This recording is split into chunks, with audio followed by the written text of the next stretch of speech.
Hi, everybody. This is Dawn Mitchell, and welcome to Dawn of Sports. This week, we are talking Minnesota Aurora soccer. They are riding high once again for a fourth straight year.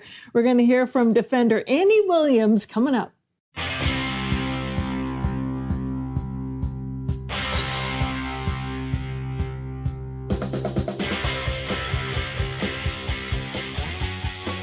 That's right. This is Dawn of Sports. She's Dawn Mitchell. Thanks so much to Annie and the Aurora for providing us another great guest, and congratulations to Annie and the Aurora for another championship. I was out there a week or so ago, and the atmosphere is still great at these games. You will enjoy it if you go to the games. Anyway, we're coming to you from the Aquarius Home Services studio. Best way to listen to this show or any of our shows at the network, please subscribe to your favorite podcast app. Check out talknorth.com for the best sports lineup in town and our outdoor content. Thanks to our producer, Alex Haugen. And back to Dawn. I am so excited, Jim, because as they know, Annie ad nauseum, I was a soccer player growing up, and for the majority of my life, I was on defense. So I'm always loving to shine a light on a fellow defender. But first of all, out of the gate, congratulations, your fourth straight Heartland Division title.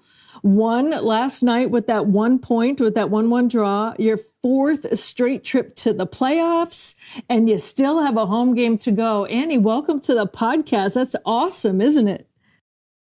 Yeah, it's great. Thank you so much for having me. It's such an exciting time, especially for those returners on our team that we have that have been here all 4 years and have been able to get that all 4 years. Yeah, it's so exciting.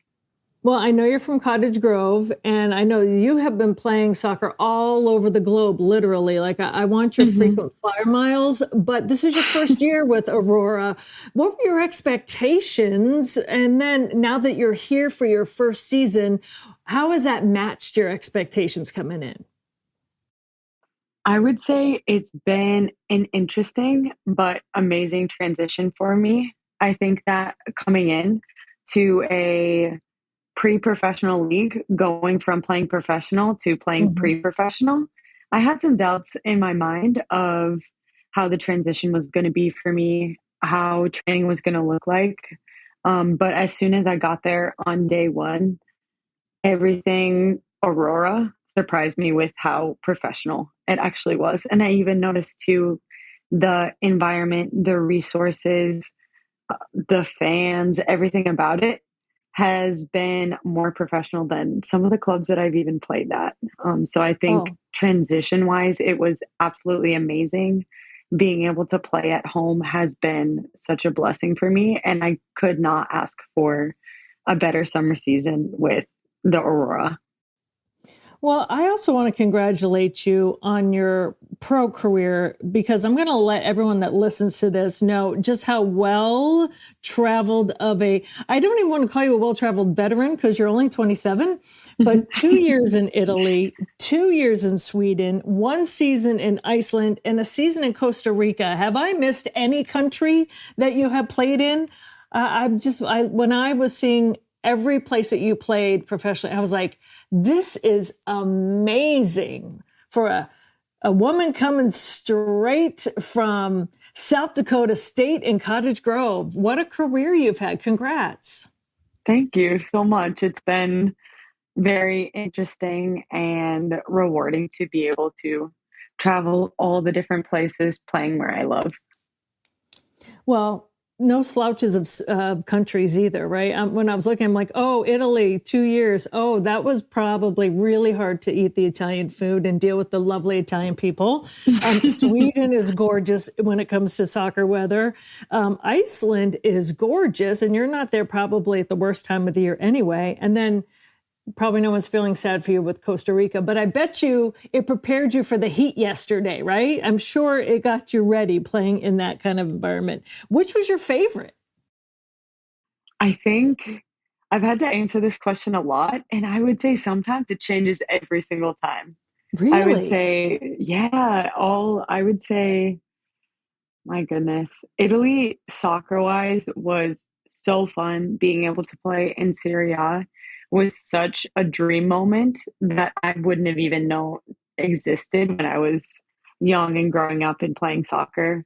But I think as far as living in different countries, I couldn't ask for a better draw of countries. Like Costa Rica, absolutely beautiful, wonderful culture. Sweden, same thing, beautiful, wonderful culture. A little bit cold for my liking, I would say. Um, Training outside when usually in Minnesota we train inside.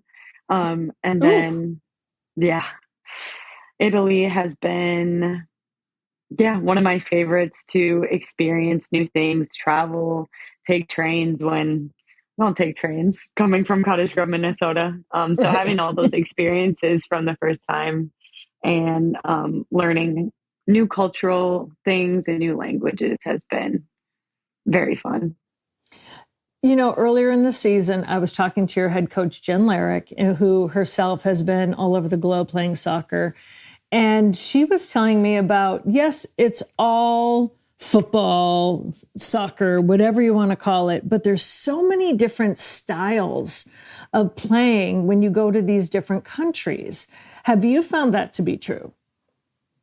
Oh, absolutely. I think that was one of my biggest things outside of the initial culture shock of living somewhere that I haven't lived before was the change in the way that they play soccer. And I didn't know before I got there, it was one of those things. I'm playing the Right. soccer that I know how to play. And I think, oh, people are recruiting me for the kind of soccer that I know how to play. But it's different fitting into a system that I'm unfamiliar with. I think as far as coming back and playing in the US, being able to draw upon all the different styles of play that I was able to play in, and then kind of coming back to the place where I learned how to play soccer for the first Yeah. time has been a really kind of full circle experience because I'm able to take the knowledge that I've learned here and there from different countries, and I've been able to take what I wanted and kind of create a full picture. What team would you say had the most challenging style for you that was the hardest to adjust to? I think Italy was definitely the biggest change just because in the Italian game, it is very tactical in the sense of having a real game plan and having positions a little bit limiting in those positions, but a lot of knowledge that comes with each position group. And yes, everybody plays differently from team to team in Italy, but there's this very strong tactical, technical base that I didn't have growing up. And so jumping into that, even after my professional experience, was something that I really had to work with. I had to watch a lot of film. I had to be locked in meetings and really to just kind of have that be first nature instead of second nature for me. Yeah, I know just on the various teams I played, what would throw me off too as a young player. And I'm not talking about professional side or anything, but like back in your Cottage Grove days when you're playing in high school, we would get a Mm-hmm. coach in that had a lot of experience, not just like the coaches that you had in town soccer or travel soccer. And then like they're throwing in the sweeper stopper, they're lining up people differently. They're having a different way that they're bringing with them. And I just know probably that was very helpful because when you're in high school, I think you're more malleable, when you're younger, like, oh, sure, I'll try Mm-hmm. that. I'll do whatever. But to have the success that you had huge success in D1 playing for South Dakota State to have your style and your way, and then having to not only prove yourself professionally in a different country, but to learn it all then basically as an adult, that you must have been having a steep learning curve. Oh, absolutely. I would say it was the best thing to ever humble me. Because as I Uh-huh. said before, coming from, collegiate success, coming from this mentality of I knew I had a lot to work on in my game. I knew I had a lot still to develop coming into even my first, second, and third professional contracts.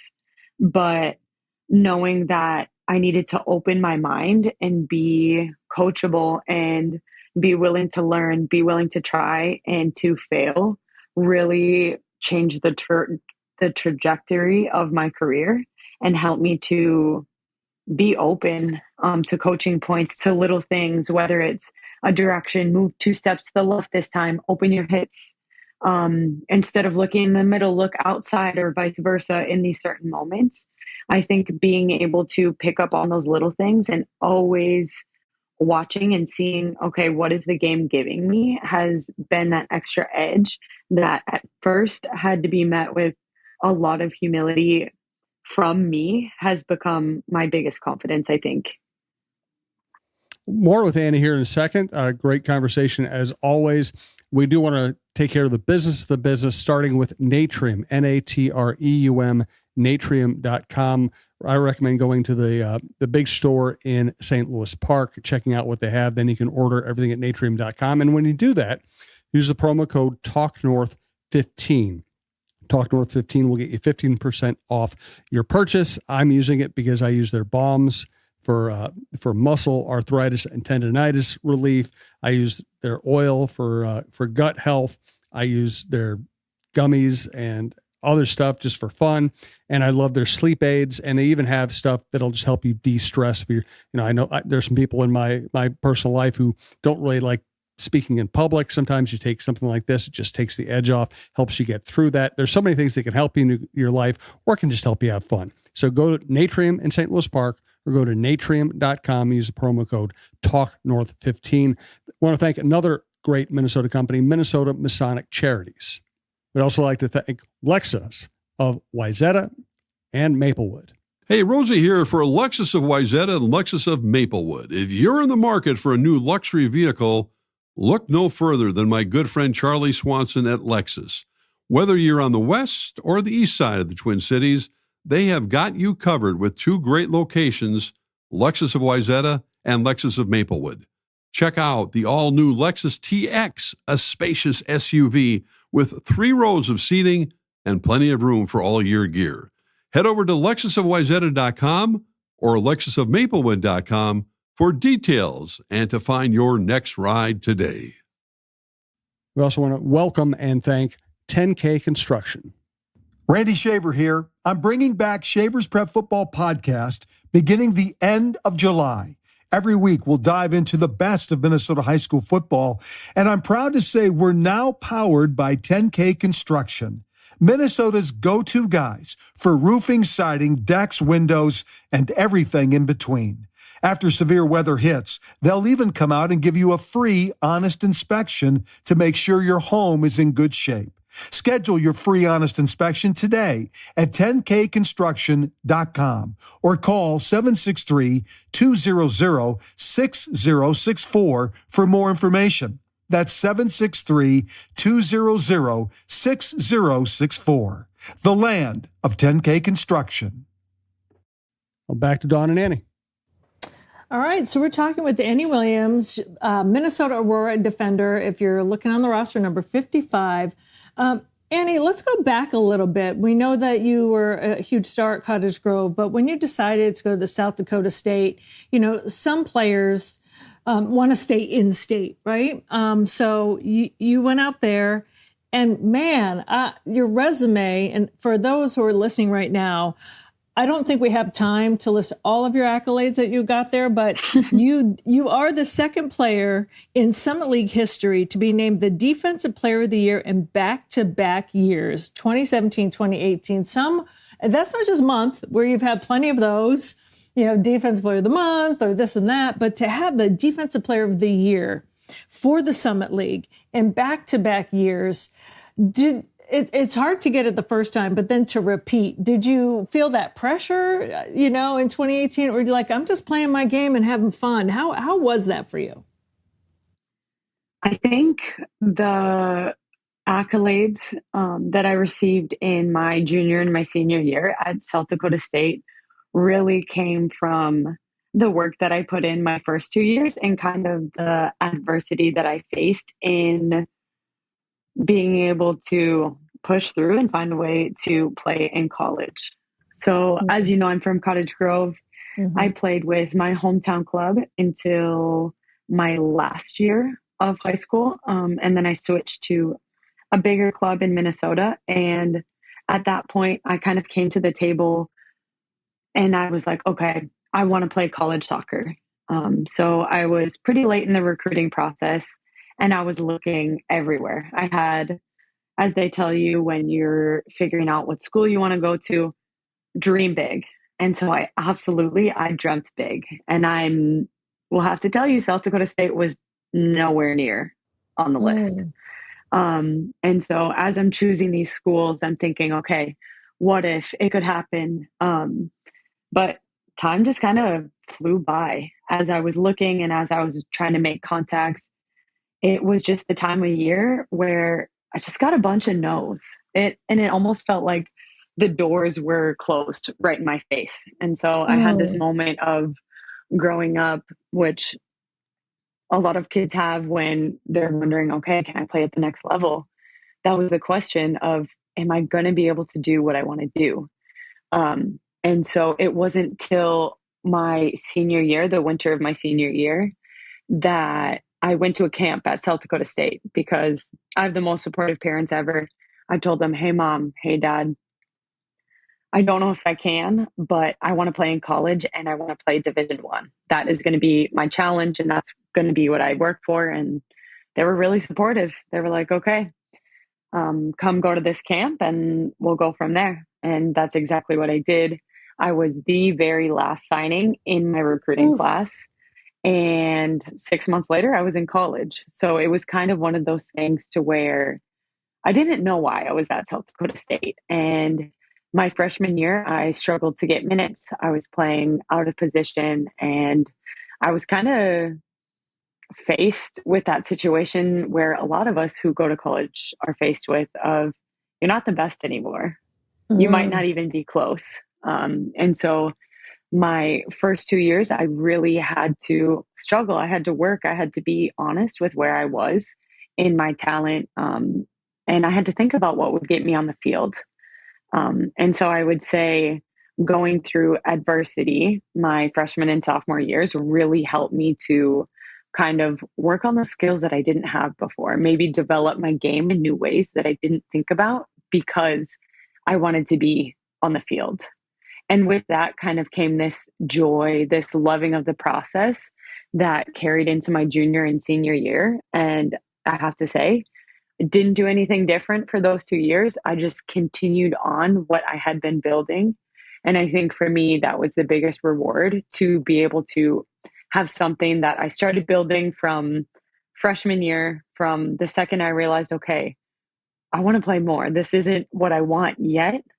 And I was able to achieve more than I could have even imagined by the time that I was done with the support of an amazing coaching staff, amazing support staff, and the best team environment that I've been in. So it really was a full circle moment that started when I was a freshman. And yeah. You know, it's really come a long way for just in the past few years, I would say, for young women to try to find their footing and make that leap to college. You know, some people just automatically think, oh, coaches are out there scouting and they're doing this. And like, yes, they are. But still, for women's sports, it's not quite the same. You have to do so much of that legwork. So what would be the number one piece of advice on these two issues? Like, what would you say to a young player that's in high school now, what she should really be doing? And two, your piece of advice when you're going through it. You know how it is. You're in college, like you said, you're trying to refine your way. So many athletes say, well, you tell me just to stay myself, but what is the number one thing that I need to do? What would you say to them? Absolutely. I think that even if I could go back and tell myself in the process as a high school player who's looking to play in college, I think it's that never be afraid to hear a no, because a no isn't a closed door on your dreams. A no is absolutely an opportunity for whatever is coming next. And I think when I was younger, I was so discouraged by the fact that, hey, someone told me to dream big and I did, and all I was getting was no. But when I look back at the big picture of it, of the story, those no's really helped me to self-reflect, to refine some things in my game, and to really figure out my values and what I wanted in my career. Because I think the first no that you get is really hard to hear. But after that, when you're working, when you're in it, no becomes easy and you are able to really fight for what you want, fight for what your dreams are. And so I think don't be afraid of no's. Well, and especially some no's are not even personal. It could be like we already have like 2 or 3 freshmen that are going to be sophomores on our team when you come in at your position, so it could just be a numbers game. And that's really hard to hear when you're a high schooler. So the earlier you hear the no, the quicker you can move on to another school. But it's hard not to, like you said, to take that first no, the first couple of no's personally. Oh my gosh, absolutely. I think, again, for me, I was someone who I love to have things all planned out. Okay, here's what step 1 looks like. Step 2 looks like this. Step 3, all I have to do is follow the plan and I'm good. I'll get where I want to go. But I think that we all know that that is almost never the case. Sometimes we have to go step 1, step 2, step 3, back to 1. We have to go again. We have to find a new way. And I think that hearing no in that way, or having a dream of this is the school I want to go to, and I will only be happy if I go to this school. I think that those were some of the barriers that I had to kind of take a step back and really realize that whatever's happening is happening for a reason. And no matter what I go through, I can grow through it in that way. And what piece of advice would you give to you? You said it, you go to college and you're not sometimes always the best one anymore. I mean, I'm not saying that you can't be, but you're at a different level where other young women are coming from other amazing high school programs that are on the same level, if not. What kind of advice would you tell young women athletes to persevere and to maybe be aware and to change things like you did? Absolutely. I think I have 2 big pieces of advice.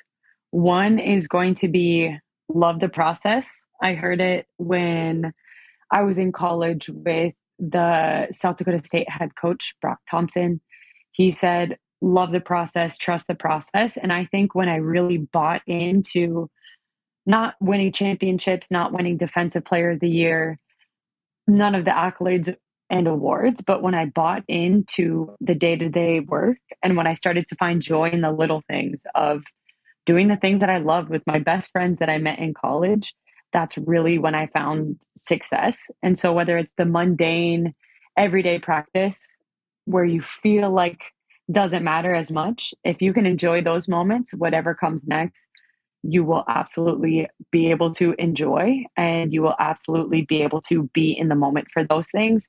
If you're in the moment for, again, those mundane things, those practices, those sacrifices that you make to be a better player and, even to be a better person. And I think with that, my second big piece of advice is going to be for athletes who are in college in that same spot, is just to celebrate the people around you. I've been realizing more and more in my career.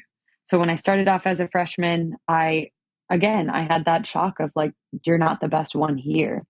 And I think what I started to do in the beginning is really play that compare game of, okay, so-and-so is playing over me, but I'm good at this and they're not as good. And, oh, they're better at me than at this, and that's why I'm not playing. And it really got me to a place to where comparison was killing me. It was killing my confidence. It was killing my joy.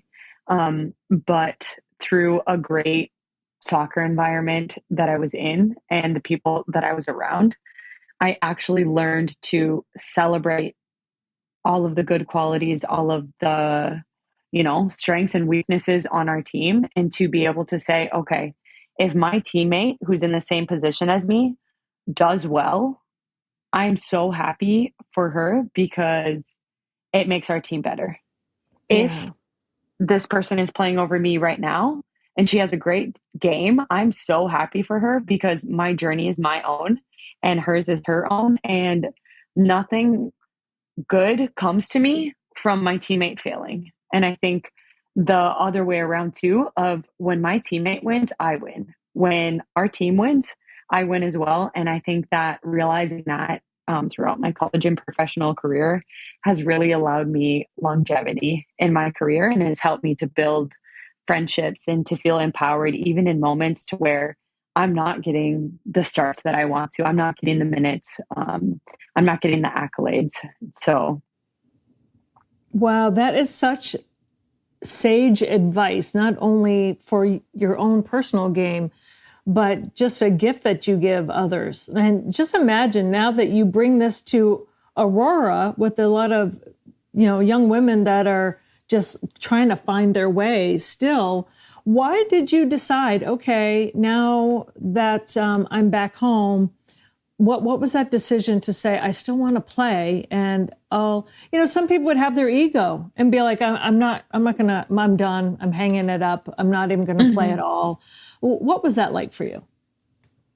I think initially I absolutely did have that ego. I kind of had that imposter syndrome in the way of just like, okay, I've played professional. If I go back to pre-professional, like what does that mean for me? What does that say about me and my career? But I think that after my time in Parma, what I really needed, what I was really craving is a great team environment. I knew that, okay, I need to be in a soccer environment where I'm happy, where I have that joy, to where I kind of get to know myself as a player again, to where I can really be that kid from Cottage Grove who played soccer for free, who paid to play soccer. Sometimes I think getting into the professional realm and being there for years and getting paid to play and having everything seeming to be so cutthroat, so life or death at times when you're talking about promotion and relegation. I think I really just needed to feel like that kid from Cottage Grove who would go to the park, and I would go all the time with my twin sister and we would just bring a soccer ball and have fun and, build relationships with friends, and we would just be there for hours. And so I think for me, the connecting with my past self with little Annie was such an essential experience. And I think I can't even really tell you why I came back and I was like so adamant about playing with Aurora, but I have just followed them from afar for since the beginning. And I have always heard amazing things about the environment. And so as soon as I had the opportunity, I jumped and I took it. That is awesome. And I am so glad. I was at the game last night where it was a little hot, but it was awesome. And you guys rallied back. I mean, first of all, River Light had that amazing goal.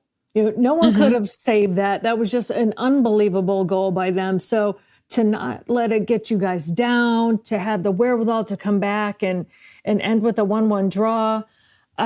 You were still undefeated. You guys are 9-0-2 overall, still undefeated in the regular season for all 4 years. Talk about being part of something that's incredible in terms of Minnesota and lore that way. And you have one more regular season game that's this Saturday versus Rochester FC. Everyone that's listening, pack the stand, 7:00, because then after that, it's the playoffs again for a 4th straight year for Aurora. This, for you, like you said, to fall in love with the game again and to see the success and to see the younger women that are coming in and just kind of getting a taste of it that may go off and play pro. This program has launched many a bird, so to speak, into the pros. You must be really enjoying it full circle, aren't you? Absolutely. I think having a combination, like a really good group of girls. We have a core group of returners who have come back every single year, who have been building. Like if you look at our success now, the girls that were here and we have our community behind us have really been building all these 4 years of our core culture of who we are as Minnesota Aurora. And I think being able to just be a part of it and to see the ways that it's grown, kind of to see our underlying values for me has been so amazing to just step into a place and feel the love and the joy and the community support that's there for Minnesota Aurora women's soccer. It is truly, I will say, I have never enjoyed playing in front of a crowd more than I have at Minnesota Aurora. And so it's been absolutely wonderful to just be here and be a part of it.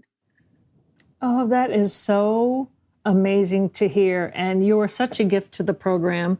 You're leading the way in many respects for some of the younger women on the team. And Annie, I just want to thank you, not only for sharing that with us today, but for, you know, being the kind of person that recognizes everything about this program and wanting to be a part of it. So thank you very much. Thank you. Thank you for having me. It's been so awesome to reflect and to share different things and to be here. And one thing before you go, I really want to give kudos to your parents because people say, oh, Annie Williams, but it's Antoinette Jewel Williams is your full name. Is that correct? It is. I love that. Antoinette Jewel. I mean, come on. Do you ever go by Antoinette? Let them eat cake? I think I have. I have a select few who call me Antoinette. I was named after my grandma, my mom's mom, and she's absolutely adored by the family. So nice to be able to continue on her name and her legacy. So, oh, it's such a beautiful name. It really is. And it just perfectly goes with who you are as a person. So, Annie, thank you so much for joining us today. Good luck on Saturday, and then whomever you guys face in the playoffs, because I am putting it out there, whatever people want to say, manifesting, universe. I'm just putting the wishes out there that this is the year that Minnesota Aurora breaks through that championship drought and takes the whole thing home. Yes, thank you so much for having me. And what I can promise is that no matter what, we will give a show. Absolutely. Absolutely. Thank you so much. Yeah, thank you. It was great talking with you. Yeah, thank you.